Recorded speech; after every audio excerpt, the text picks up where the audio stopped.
Abra sua Bíblia de novo para 1 Tessalonicenses, é o texto do nosso estudo hoje à noite. Eu quero falar sobre o estado da sua fé. Me chamou a atenção na minha leitura, no meu estudo, que Paulo, como pastor, estava preocupado com a fé dos tessalonicenses. A gente vai entender um pouquinho por quê hoje à noite. E eu espero que isso nos ensine, nos exorte e também nos edifique hoje à noite para a glória de Deus. Qual o estado da sua fé hoje à noite? Semana passada eu terminei o culto perguntando, de 1 a 10, qual é a nota que você dá para a sua vida cristã? Não é um desejo de colocar você para baixo, mas de estimular você a querer uma nota 10. Observa no 3:5 comigo, a gente vai ler, já lemos o texto, a gente vai correr atrás de algumas passagens, mas no versículo 5 ele diz assim, olha, estão aí comigo? 1 Tessalonicenses capítulo 3. 1 Tessalonicenses capítulo 3. No verso 5 ele diz assim, por essa razão, não suportando mais, enviei Timóteo para saber a respeito da fé que vocês têm. Então, o apóstolo estava preocupado por causa de algumas questões que havia acontecido quando ele plantou a igreja. A gente vai ver daqui a pouquinho sobre isso. Eu quero chamar a sua atenção para isso. Provações, frustrações, lutas, pressões, tem um poder muito grande sobre a vida do crente, de poder estimular a fé dele para ele crescer, ou também pode ser um obstáculo. Paulo diz que o medo dele era que Satanás, olha comigo, eu mandei Timóteo para saber a respeito da fé que vocês têm, a fim de que Satanás, o tentador, não os seduzisse, tornando inútil o nosso trabalho. Paulo temia que por causa das provações e lutas que aquela igreja estava passando, Satanás poderia tentá-los a duvidar do amor de Deus e eles poderem se afastar da fé. Portanto, hoje à noite eu também quero, junto com o apóstolo Paulo, saber a respeito da fé que vocês têm, num sentido completo. Emoções, escolhas, pensamentos. Hoje à noite há sentimentos no seu coração. Preste bem atenção nessa pergunta. Examine-se, feche seus olhos. Eu vou fazer 3 perguntas. E eu quero que você se examine hoje à noite. Há sentimentos no seu coração hoje à noite, lutando contra a sua fé? Às vezes sentimentos de raiva, de ira, de rejeição, de dúvidas. Segundo, há situações na sua vida, escolhas talvez que você fez ou está querendo fazer, que tramam contra a sua vida, contra Deus. Terceiro, há dúvidas pairando na sua mente, levando você a duvidar do grande amor de Deus por você.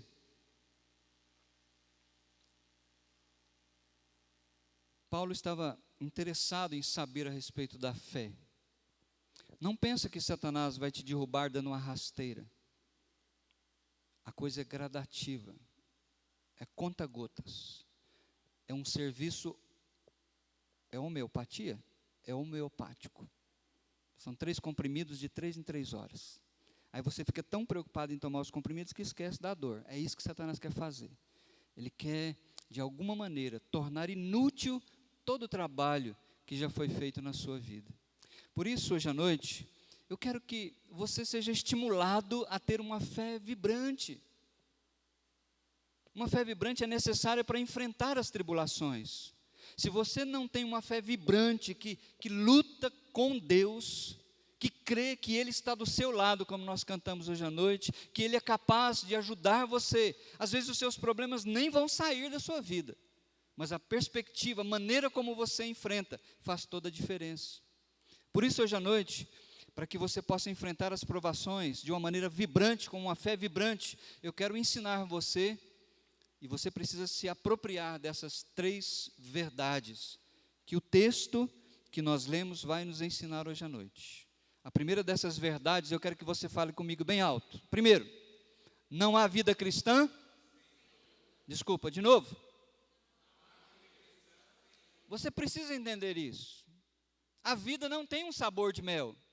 A vida às vezes é dura, é gosto de café amargo. Não há vida cristã sem luta. O Senhor Jesus nos ensinou isso, não é verdade? Ele falou isso, ele profetizou isso. No mundo vocês terão aflições, mas tenham bom ânimo, porque eu venci o mundo, e vocês irão vencer também em meu nome. Então, meus queridos, eu quero voltar algum tempo com vocês, antes desta carta ser escrita, durante a segunda viagem missionária do apóstolo Paulo. Ele, através de um sonho, de uma visão que ele teve, ele foi para a Europa.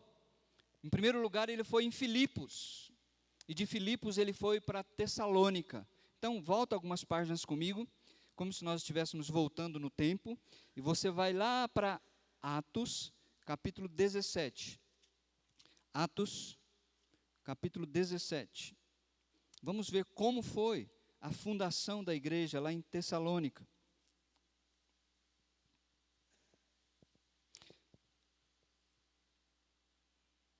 Chegaram aí comigo?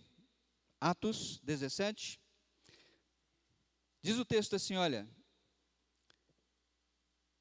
tendo passado por Anfípolis e Apolônia, depois que ele saiu de Filipos, chegaram a Tessalônica, onde havia uma sinagoga judaica. Segundo o seu costume, versículo 2, segundo o seu costume, Paulo foi à sinagoga, e por 3 sábados discutiu com eles, com base nas Escrituras, explicando e provando que o Cristo deveria sofrer. Isso para um judeu era inconcebível. Ele não aceitava essa ideia de que o Cristo, o Messias, iria sofrer. Mas Paulo abriu as Escrituras do Velho Testamento, e ele explicou, durante 3 sábados, ele teve a oportunidade de se reunir numa sinagoga. Nessa sinagoga havia judeus, mas haviam gentios também, gregos, tementes a Deus, que tinham se convertido do paganismo para o judaísmo, para o Deus único. Agora eles estavam tendo a grande oportunidade de ouvir o Evangelho. E a Bíblia diz então que Paulo explicou, provou, versículo 3, que o Cristo deveria sofrer e ressuscitar dentre os mortos. E dizia: este Jesus que eu proclamo a vocês é o Cristo, o Messias. Então veja bem, Paulo não passou ali apenas 3 sábados. A gente tem outros textos que mostram que no mínimo ele passou ali em Tessalônica de 3 a 6 meses. Ele teve que arrumar um trabalho para se sustentar. Durante o tempo que ele esteve lá, se você ler o livro de Filipenses, a carta, eles mandaram, a igreja de Filipos mandou 2 ofertas para ele em 2 oportunidades diferentes. Então, durante todo esse tempo, eu acredito que por volta de 6 meses, ele passou ensinando as Escrituras para aquele povo. Então, não sei se está dando para ler aqui, no computador a gente vê bonitinho, mas aqui fica meio escuro. Então, o tempo que ele passou ali foi por volta de 6 meses.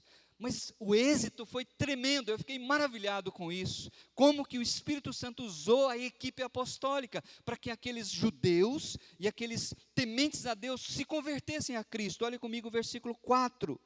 Alguns dos judeus foram persuadidos. Eles foram persuadidos pelo quê? Pela Escritura. Paulo não falou de sonhos que ele teve, de revelações. Paulo explicou a Bíblia, o Velho Testamento para os judeus. E diz aqui que alguns dos judeus foram persuadidos e se uniram a Paulo e Silas, bem como muitos gregos tementes a Deus que frequentavam lá a sinagoga, e não poucas mulheres de alta posição. Isso foi tremendo, porque Tessalônica, na Europa, onde é a Grécia, as mulheres tinham, diferentemente dos judeus, elas conquistaram posições sociais. E havia mulheres ricas que se uniram àquele grupo de crentes. Eu não sei se vocês viram no Zap da igreja um videozinho que eu achei muito legal. Uma mulher numa roda viva, acho que da TV Cultura, ela é a líder da Mangueira, se não me falha a memória, e ela está dizendo o seguinte: olha, depois que esse povo do Livro Preto chegou aqui na favela, aqui no morro, o negócio está esquisito. Esse ano a gente tinha mais fantasia do que gente para vestir fantasia. Tinha até Um menino que cresceu aqui na Mangueira, batendo bateria, agora ele foi promovido a mestre-sala. Mas esse ano ele não quis sair não, porque ele se converteu ao Livro Preto. Olha só, glória a Deus por isso. Deus tem entrado em todos os lugares e tem transformado o coração de pessoas. Tanto que o repórter falou para ela assim, olha, nós temos que fazer alguma coisa contra esse povo do Livro Preto. Porque senão daqui a uns dias não vai ter mais samba no Brasil. E glória a Deus por isso. Então, veja bem, o êxito foi maravilhoso. Mas quando há êxito na palavra de Deus, há também oposição. Há também perseguição.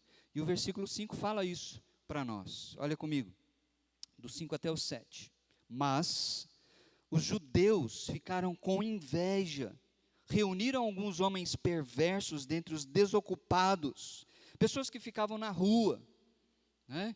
Pessoas que não têm o que fazer, então aí eles bancaram, pagaram ônibus para eles irem lá. Qualquer coincidência aí é mera semelhança, ou desculpa, qualquer semelhança é mera coincidência, mas os judeus ficaram com inveja, reuniram alguns homens perversos dentre os desocupados, e com a multidão iniciaram um tumulto na cidade, invadiram a casa de Jason. Jason, ele se converteu e abriu a porta da casa dele para que a equipe missionária fosse hospedada. Lembra que Lídia fez a mesma coisa quando ela se converteu? Ela abriu a porta dela e falou, não, minha casa é grande, você pode ficar aqui, tem um quartinho ali no fundo. Jason fez a mesma coisa.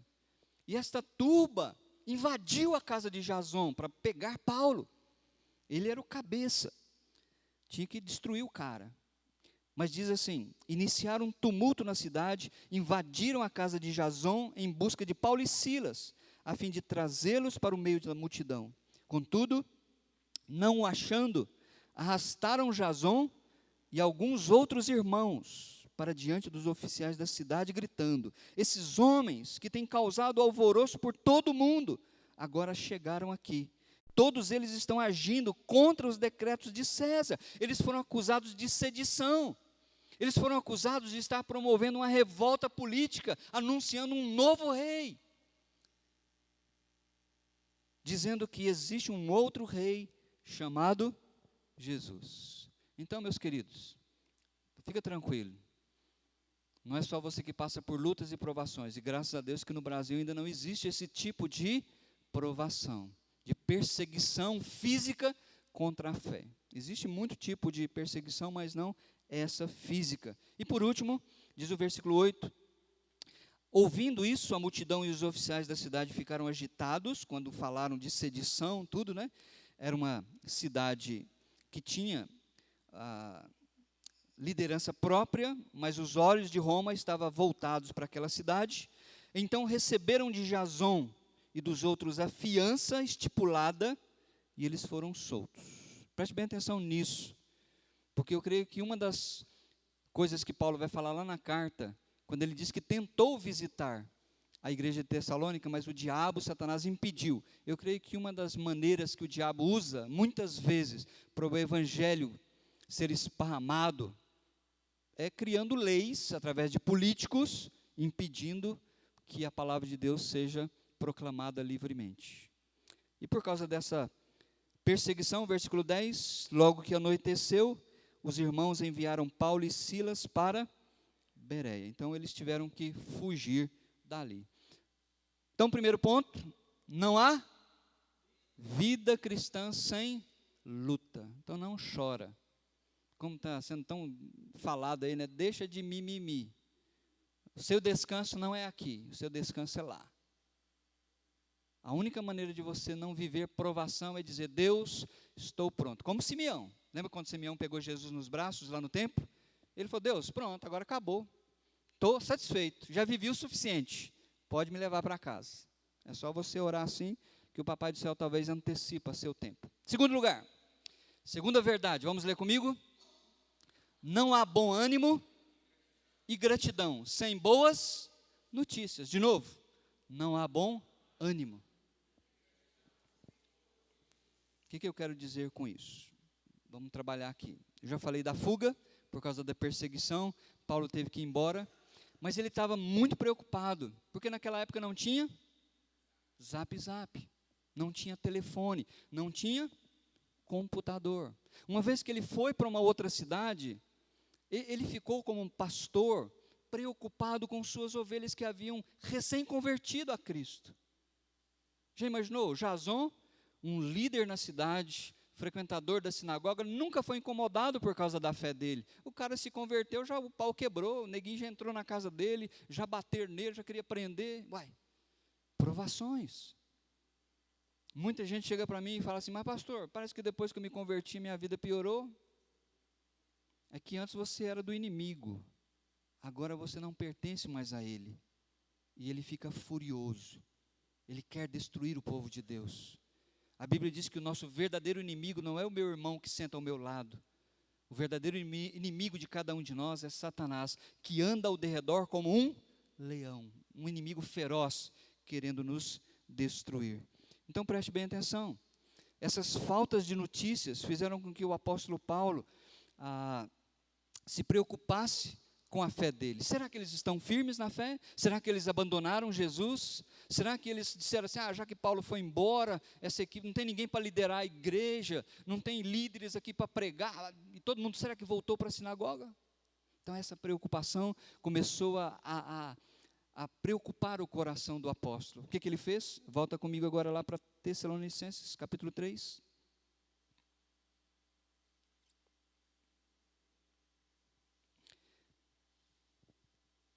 Versículo 2, capítulo 2, verso 17. Olha o que diz. Capítulo 2, verso 17.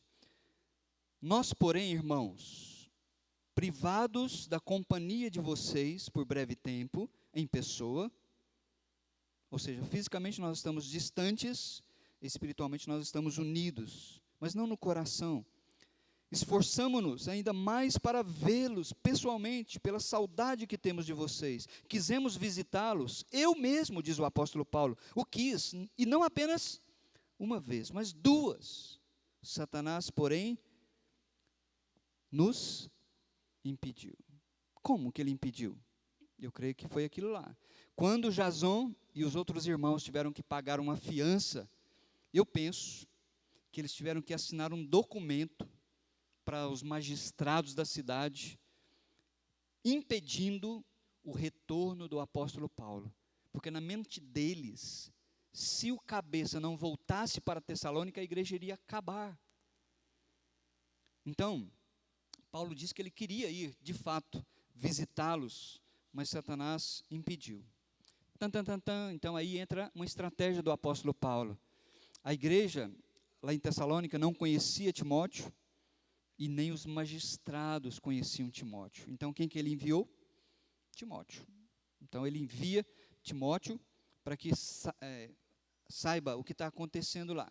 Então, é isso que ele falou. Ele não estava mais aguentando essa saudade, saber as notícias. Capítulo 3 diz, por isso, 3:1, quando não pudemos mais suportar, achamos por bem permanecer sozinhos em Atenas. Então, quando eles saíram de Tessalônica, eles foram para a capital, e assim enviamos Timóteo, nosso irmão e cooperador de Deus, no Evangelho de Cristo, para fazer o quê? Fortalecê-los e dar-lhes ânimo na fé, para que ninguém seja abalado por essas tribulações. Então preste bem atenção, uma coisa que eu li, eu achei bem interessante. Muitas vezes, nós temos uma tendência natural de ficar desanimados por causa das provações. Primeiro, porque achamos que Deus não está olhando por nós. Segundo, porque nós não conseguimos ter perspectivas diante das lutas e provações. Muitas vezes nós nos levantamos aqui, pedimos oração, não é verdade? E não está errado, a igreja existe para isso. Muitas vezes eu vejo lá no zap da igreja vocês pedindo, e precisamos usar esses veículos, sim, para pedir oração uns pelos outros. Mas eu quero puxar a sua orelha no bom sentido. Quando você tiver uma resposta de oração, compartilha. Traz uma boa notícia para a igreja. Mesmo que o problema não tenha sido resolvido. Você pode dizer, meus irmãos, a oração de vocês foi tão bom, que eu hoje estou mais animado. O problema está lá. Eu vou ter que enfrentar mais uma batalha de exame, mas eu estou mais animado. Obrigado por isso. Boas notícias vão trazer ânimo ao nosso coração. Se a gente sempre pede, será que já foi respondido? O Marcos pediu oração pelo Conrado. E você colocou lá. Mas na primeira você falou que descobriu lá a orelhinha dele, não é? Então é isso. E eu vejo vocês fazendo isso também, mas podemos intensificar. Porque às vezes a gente fica orando, aí quando encontra com o irmão, estou orando por você. Não, mas já resolveu já há muito tempo aquilo. Então, não há bom ânimo e gratidão sem boas notícias. E quando o Timóteo chegou, veja lá comigo, versículo 4. Quando estávamos com vocês, já lhes dizíamos que seríamos perseguidos. O que realmente aconteceu, como vocês sabem. Por essa razão, não suportando mais, não tinha notícias, eu enviei Timóteo para saber a respeito da fé que vocês têm, se vocês continuam firmes, se vocês abandonaram a fé, a fim de que o tentador não seduzisse, tornando inútil o nosso esforço. Agora, porém, Timóteo acaba de chegar da parte de vocês. Foi isso que motivou o apóstolo a escrever esta carta. Quando Timóteo chegou lá de Tessalônica, trazendo a notícia dos irmãos, dizendo: Paulo, os caras lá estão firmes na fé, meu irmão. Foi isso que motivou o apóstolo a escrever esta carta. É o primeiro documento do Novo Testamento, é o mais antigo. Talvez perde para Gálatas, mas estão ali disputando, por volta de 48 depois de Cristo. Agora, porém, Timóteo acaba de chegar da parte de vocês, dando-nos boas notícias a respeito da fé e do amor que vocês têm. Ele nos falou que vocês sempre guardam boas recordações de nós, desejando ver-nos, assim como nós queremos vê-los. Por isso, irmãos, em toda a nossa necessidade e tribulação, ficamos animados quando soubemos da fé de vocês. É o meu ponto. Não há bom ânimo e gratidão sem boas notícias. Quando Timóteo chegou e falou, aquilo foi um alívio para o coração do apóstolo, ele ficou tão animado que ele passou a escrever essa carta. E diz o versículo 8: pois agora vivemos, visto que vocês estão firmes no Senhor, como podemos ser suficientemente gratos a Deus por vocês, por toda a alegria que temos diante dEle, por causa de vocês. Então preste bem atenção, meus queridos. O versículo 7, por isso, irmãos, ficamos animados quando soubemos da fé que vocês têm. Como que anda a sua fé? Você está firme? Ou você está pronto para chutar o balde?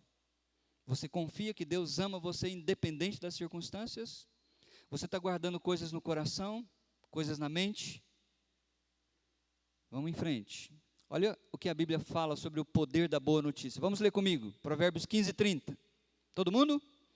Um olhar animador dá alegria ao coração, e as boas notícias revigoram os ossos.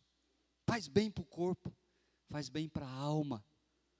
Então, meu querido, minha querida, peça, vamos orar, mas não deixe de compartilhar. Quando você vir para o culto e você tem um motivo de alegria, antes do culto, fala para o dirigente: olha, eu quero compartilhar hoje à noite. Seja objetivo, claro. Não precisa contar uma história toda, não. Mas fala objetivamente do como Deus tem sido bom para com você. Olha esse outro versículo. Todo mundo juntos? Como água fresca para a garganta sedenta, é a boa notícia que chega.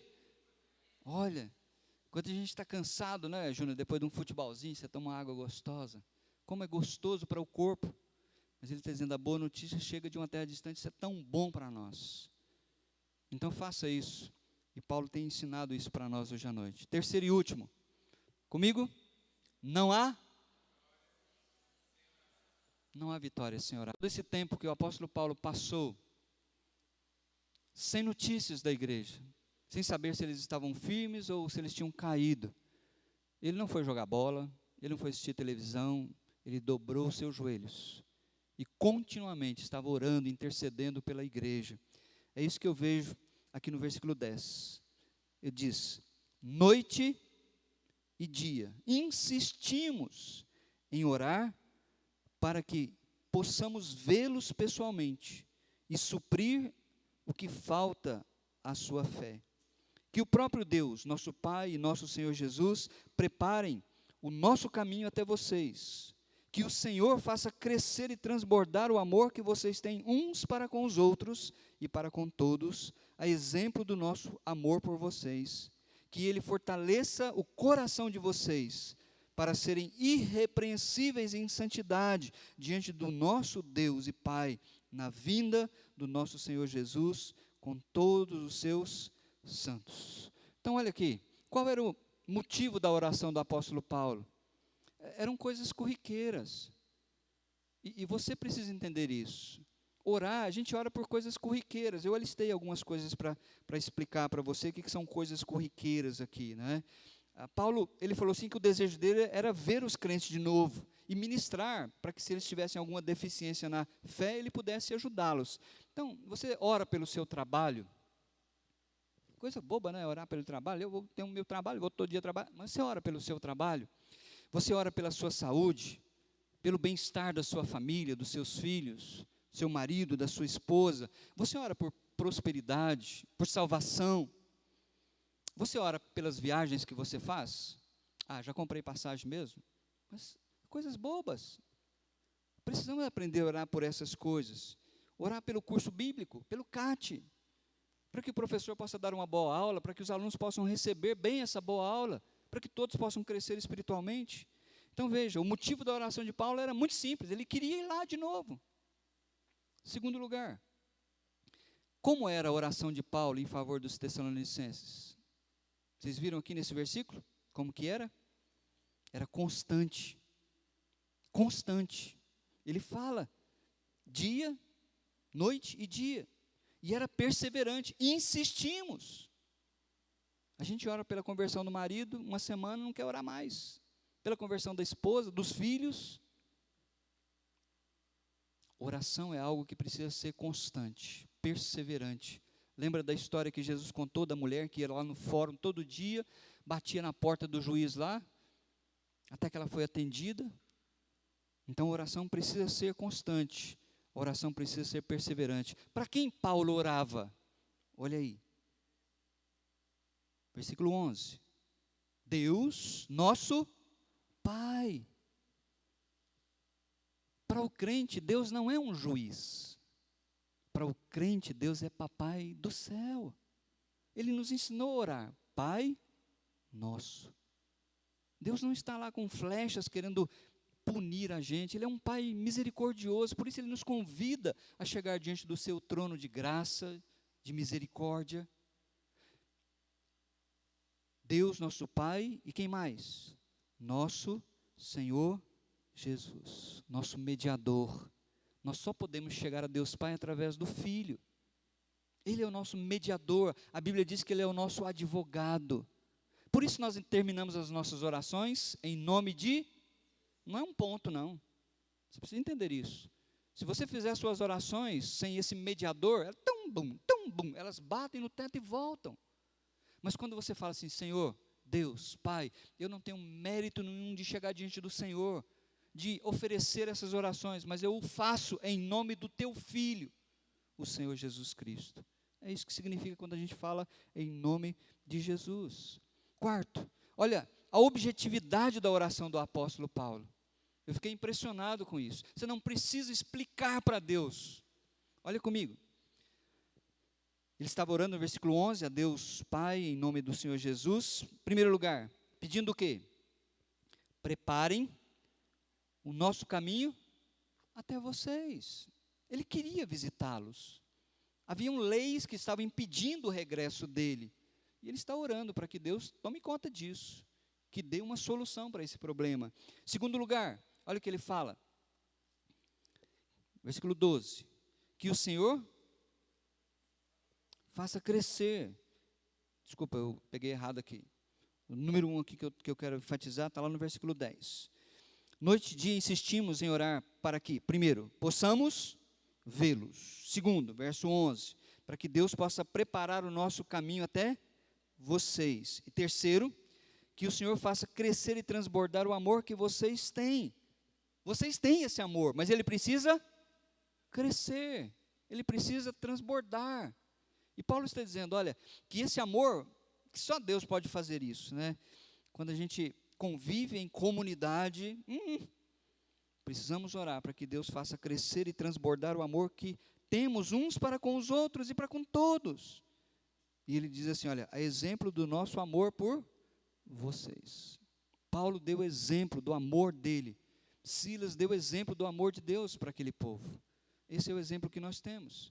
E por último ele diz, 13, que esse Deus, Pai, em nome de Jesus, fortaleça o coração de vocês para, propósito, serem irrepreensíveis em santidade. Uma pessoa irrepreensível é alguém que não está pronto para ser repreendido, porque já se humilhou, já confessou, já consertou, já resolveu o seu pecado. Então, quando alguém vier apontando o dedo, não, meu amigo, já busquei Papai do Céu, já confessei, já me humilhei, já chorei na presença dele. Então, esse pecado, você não pode me repreender, porque eu já busquei Deus e já recebi o perdão. Se confessarmos os nossos pecados, Ele é fiel e justo para perdoar e purificar. Eu creio nisso. Entenderam o que é ser irrepreensível?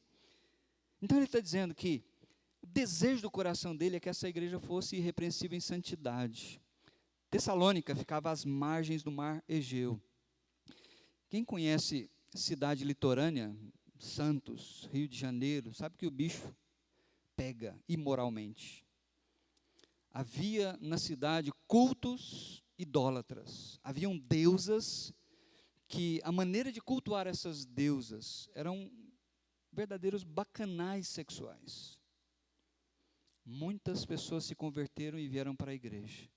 Elas precisavam passar por uma transformação da sua mente para que o seu comportamento fosse mudado. Quem podia fazer isso? Só Deus. É isso que Paulo está dizendo, ele está orando. E esse processo vai durar ou perdurar até a vinda do nosso Senhor Jesus com todos os seus santos. Quem são esses santos? Quem são esses santos? Jesus vai vir com os seus santos. É a igreja. São aqueles que ao longo dos anos, desde Atos capítulo 2, morreram em Cristo. Onde estão? Lá. Lá está o meu tesouro. Lá onde não há choro. Eles estão lá esperando o dia da volta do Senhor Jesus, para que a trombeta seja tocada e o bom pastor vai ser esvaziado. Os corpos dos crentes serão levantados dentre os mortos, para encontrar com os santos. Então eu vou vir lá de cima buscando o meu corpo. Eu vou ser ressuscitado. Eu vou vir com Jesus e o meu corpo vai ser levantado dentre os mortos. Essa é a grande esperança. O apóstolo João, na sua primeira carta, no capítulo 3, ele fala, olha, quem tem essa esperança, purifica-se a si mesmo, não vive no pecado. Ele quer uma vida santa, porque Jesus é santo, e Ele vai voltar. Hoje nós aprendemos 3 verdades, que nos ajudam a não desanimar nesta vida de fé. Tem muita coisa que conspira contra a nossa fé. Primeiro, vamos repetir comigo? Não há vida cristã sem lutas. Creia nessa verdade. Eu profetizo que vocês não vão ter lutas daqui em diante. Isso não acontece. Vocês sabem disso. Né? Não há vida cristã sem lutas. Segundo, não há bom ânimo e gratidão. Então aprenda a compartilhar com a igreja as bênçãos que Deus tem derramado sobre a sua vida. Terceiro, não há vitórias sem oração. Qual é o estado da sua fé? Hoje eu quero terminar fazendo algumas perguntas para você refletir. Primeiro, cuidado. Cuidado. Pois as tribulações, frustrações podem fazer você endurecer o coração. Eu li uma frase que eu achei muito interessante. O mesmo sol que derrete a cera, endurece o barro. Vamos repetir? O mesmo sol que derrete a cera, endurece o barro. O que significa isso? Que as adversidades têm poder sobre a sua vida, de fazer com que você se derreta, no sentido de se abrir para Deus, ou você se endureça. Lembra de José, no Egito? Passou por tantas lutas, tantas provações, foi humilhado, foi enganado, mas quando ele teve nas mãos o poder de vingar contra seus irmãos, e os irmãos temiam isso, ele falou: meus irmãos, eu chorei quando eu li isso, na leitura bíblica. Ele falou: meus irmãos, eu não estou em lugar de Deus para fazer isso com vocês de jeito nenhum. Quem sou eu para vingar? Eu creio que o nosso Deus estava no controle todo o tempo. Eu não entendi na hora, não. Quando vocês me jogaram naquela cisterna, e eu gritei para vocês: irmãos, irmãos, me tira daqui. Eu não entendi. Quando aquela mulher safada lá me enganou, falou que eu estava dando em cima dela, e o Potifar me mandou para a cadeia, não, foi difícil demais dar conta. Mas Deus estava no controle. E hoje, eu entendi tudo isso. Ele permitiu que tudo isso acontecesse para que eu preservasse a vida de vocês. Então, cuidado. Você pode ser cera ou você pode ser um barro endurecido. Segundo, a igreja precisa aprender a construir pontes,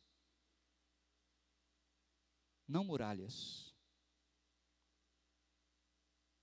Entenderam isso? A igreja precisa aprender a construir pontes, ligam uns aos outros, muralhas dividem uns dos outros. Parece que a gente está construindo muralhas em vez de pontes. A igreja precisa ser uma comunidade onde se manifesta o amor, a aceitação, o perdão, e onde se vê restauração e que se dá uma nova oportunidade. Nós precisamos ser uma comunidade acolhedora, de mãos abertas. Isso não significa que a gente vai aceitar todo o pecado, e não, aqui na igreja não tem proibição nenhuma aqui, não é isso. Mas a gente vai sempre dar uma oportunidade para as pessoas ouvirem a palavra e o Espírito quebrantar seus corações para que eles sejam mudados. Por último, a igreja precisa ser uma comunidade irrepreensível, que busca santidade, porque o rei virá. O rei voltará. Como está o estado da sua fé hoje à noite? Precisa de uma injeção de ânimo? Precisa de fortalecer? Que Deus possa te animar nesta noite a entender essas verdades tão simples que nós vimos hoje. Não há vida cristã sem lutas, não há bom ânimo e gratidão sem boas notícias, não há vitórias sem oração. Vamos orar juntos? Deus amado, em nome de Jesus, nós te agradecemos por esse privilégio de abrir tua palavra, de ler, de conhecer a história dos nossos irmãos lá do primeiro século. Saber que eles, às vezes numa medida muito maior do que nós, passaram por tantas provações, por tantas lutas, mas se mantiveram firmes e fiéis ao Senhor. Obrigado porque a fé deles, como foi demonstrado hoje à noite, não dependeu do apóstolo Paulo estar ali mimando, cuidando de cada um deles, mas depende do Senhor que dá a fé e cuida da fé de cada um de nós. E quão bom foi para Paulo, Deus, eu creio, quando Timóteo chegou de lá, trazendo aquelas notícias animadoras, notícias que alegraram o seu coração. Ajuda-nos a mantermos uma vida equilibrada, ajuda-nos a termos uma fé vibrante, independente das circunstâncias. A gente é fraco, por isso a gente pede o poder do Teu Santo Espírito. Ajuda-nos a adentrar uma nova semana de trabalho, de estudos, de lida em casa, de relacionamentos, sendo prudente com as nossas falas, sendo perdoadores, sendo cristãos que vivem verdadeiramente a palavra do Senhor. Nos abençoa nesta noite, eu te peço, que ao voltar para a nossa casa, a graça do Senhor Jesus, o teu amor e a comunhão do teu Espírito seja sobre o teu povo. É o que nós pedimos. Amém.